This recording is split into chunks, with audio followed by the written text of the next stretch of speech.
വചനവേദിയിലേക്ക് സ്വാഗതം. പുറപ്പാട് പുസ്തകം 23-ാം അധ്യായം 20-ാം തിരുവചനം. ഇതാ, ഒരു ദൂതനെ നിനക്ക് മുമ്പേ ഞാൻ അയക്കുന്നു. അവൻ നിൻ്റെ വഴിയിൽ നിന്നെ കാത്തുകൊള്ളും. ഞാൻ ഒരുക്കിയിരിക്കുന്ന സ്ഥലത്തേക്ക് നിന്നെ കൊണ്ടുവരികയും ചെയ്യും. നിന്നെ സ്നേഹിക്കുന്ന, നിന്നെ കരുതുന്ന ദൈവത്തിൻ്റെ പ്രത്യേകമായ കാരുണ്യത്തെക്കുറിച്ച് പറയുക. നിൻ്റെ യാത്രയിൽ ഇതാ ദൈവം ഒരു ദൂതനെ അയക്കുന്നു.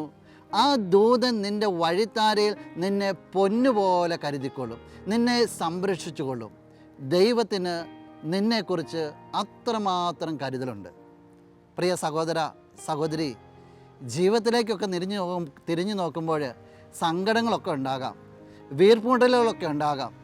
എൻ്റെ ദൈവം പോലും എന്നെ കൈവിട്ടോ എന്നൊക്കെ ചിന്തിച്ച് നോക്കാം. പക്ഷേ ഇവിടെ ദൈവം ഒരു ഉറപ്പ് തരിക, അവിടുന്ന് ദൂതനെ അയച്ച് നിന്നെ കാത്തുകൊള്ളും. മറക്കരുത്, കർത്താവിൻ്റെ ദൂതൻ നിൻ്റെ കൂടെയുണ്ട്. നമുക്ക് പ്രാർത്ഥിക്കാം. നല്ലവനായ കർത്താവേ, ഈ വ്യക്തിയെ സമർപ്പിക്കുകയാണ്. നിൻ്റെ നിറസാന്നിധ്യത്തെ മനസ്സിലാക്കുവാനും നിൻ്റെ പദ്ധതികളെ ക്രമീകരിച്ചെടുക്കുവാനുമായിട്ട് ഈ വ്യക്തിയെ നീ സഹായിക്കണമേ. ആമേൻ.